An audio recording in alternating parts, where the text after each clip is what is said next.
Antes de tudo, o pastor tem que ser um servo. A palavra grega que Paulo usa aqui nesse texto, que foi traduzida por ministro, é a mesma palavra que foi traduzida lá no capítulo 3 por diácono. O bom pastor é aquele que é um bom diácono de Cristo, ou um bom servo de Cristo. Ele está ali para servir a Cristo. Nós sabemos que os diáconos foram dados à igreja para servir a comunidade. Os diáconos serviam facilitando a adoração, a assistência social, sendo os braços e as pernas dos presbíteros. Em suma, os diáconos surgiram para facilitar, através do seu serviço, a propagação da palavra, dando assim tempo para os pastores se dedicarem à oração e ao ministério da palavra, através do seu serviço. E agora os pastores aqui são chamados também de ministros.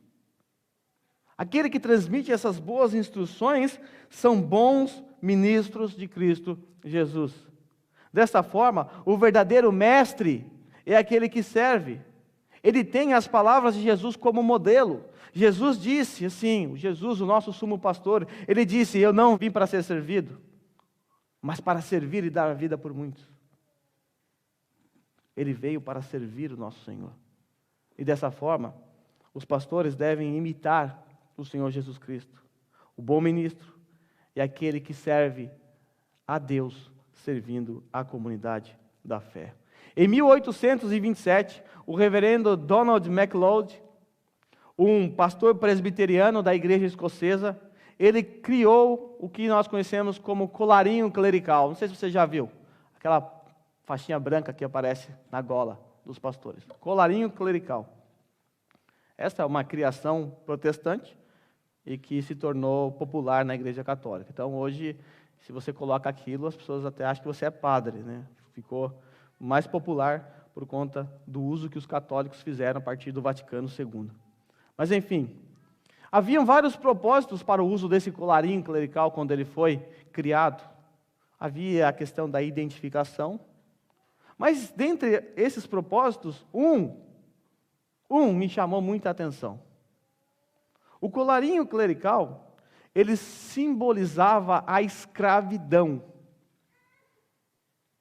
No passado, os escravos eram algemados pelas mãos, pés, e eles ganhavam uma espécie de coleira aqui no seu pescoço.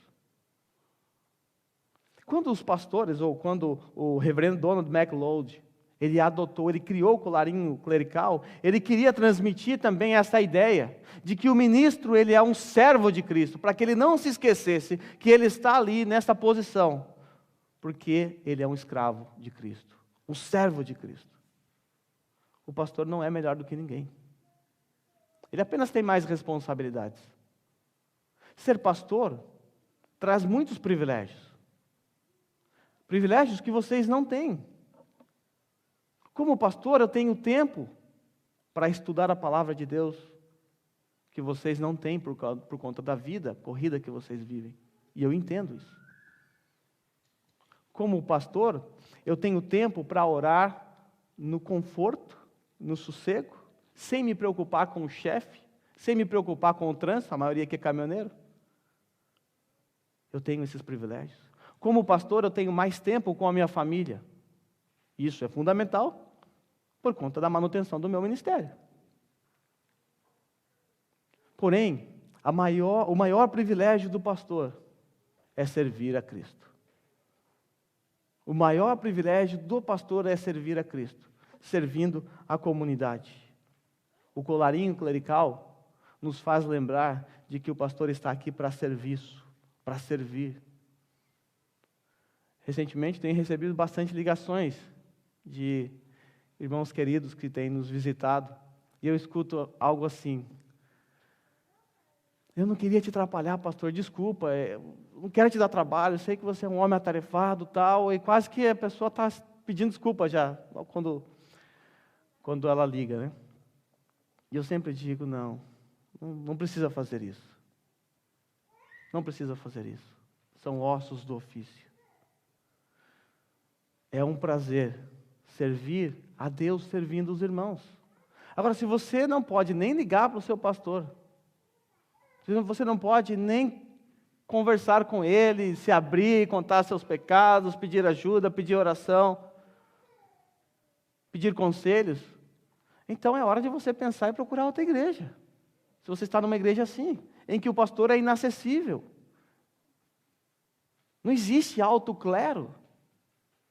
O pastor é tanto servo quanto vocês são. E o pastor, no exercício de suas atividades, ele tem tempo para ouvir cada um de vocês. Sendo assim, quando você não procura o seu pastor para lhe ajudar, sabe o que você está fazendo? Você está privando o pastor de exercer as suas responsabilidades. O pastor, antes de tudo, ele é um servo. Ele está ali para servir ao corpo de Cristo. Uma vez fui convidado para falar num noivado, até alguns irmãos foram comigo também, nos encontramos lá. E quando eu cheguei para estacionar, para minha surpresa, tinha vaga especial para pastores. Eu fiquei assustado com aquilo. Aquele salão era grande, porém o estacionamento era muito pequeno. Então os irmãos tinham que parar longe, em outro lugar, e caminhar, e dar umas pernadas para chegar no culto.